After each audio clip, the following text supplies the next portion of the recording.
Cat-astrophic caper. In the charming town of Pausberg, where colorful flowers lined the streets and the sun always seemed to smile, lived a group of adventurous cats known as the Pausberg Cat Crew. The leader of this merry band was Captain Whiskers, a wise and clever tabby cat with a little captain's hat perched jauntily on his head. One sunny morning, as Captain Whiskers and his friends were playing in the park, a sudden noise caught their attention. It was Mrs. Tibbles, the town's sweet shop owner, and she looked very upset.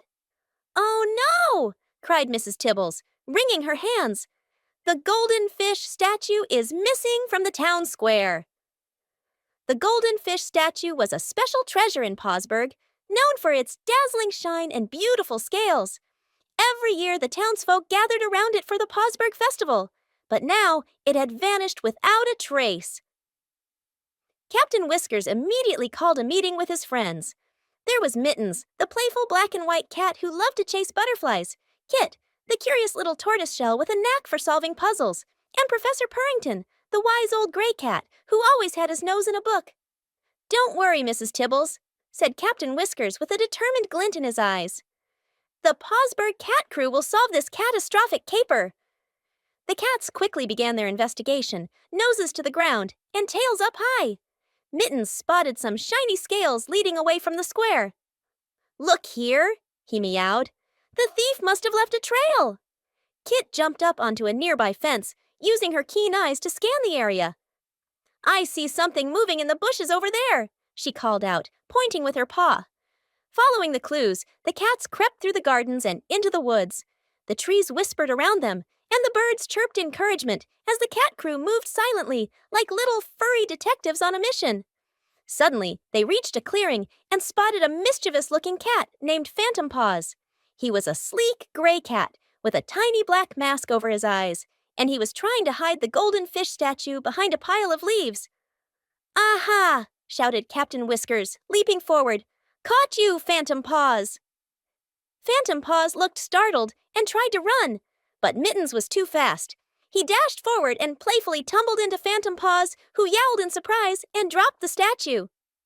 "We found you!" laughed Kit, pouncing to block the escape path. Phantom Paws, realizing he was outnumbered, sighed and admitted, "I just wanted to borrow it for a while.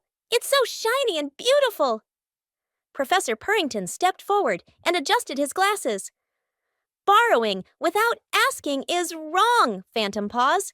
The golden fish statue belongs to the whole town." Phantom Paws nodded sadly. "I understand. I'm sorry for causing so much trouble. Can I help you take it back?" Captain Whiskers smiled warmly. "Of course. Everyone makes mistakes. Let's return it together." With Phantom Paws now part of the team, the cat crew carefully carried the golden fish statue back to the town square, where Mrs. Tibbles and the other townsfolk were waiting anxiously. "Hurrah!" cheered Mrs. Tibbles, clapping her hands with joy as the statue was placed back on its pedestal. "Our heroes have saved the day!" The townspeople gathered around, showering the cat crew with treats and praises for their bravery and cleverness. Even Phantom Paws received a warm welcome, promising to join in their future adventures as a new friend. That evening, as the sun set over Pausberg, the cat crew gathered in the park, watching the stars twinkle above. "You know," said Captain Whiskers, looking at his friends with a contented purr, "we make a great team. Together, there's no mystery we can't solve."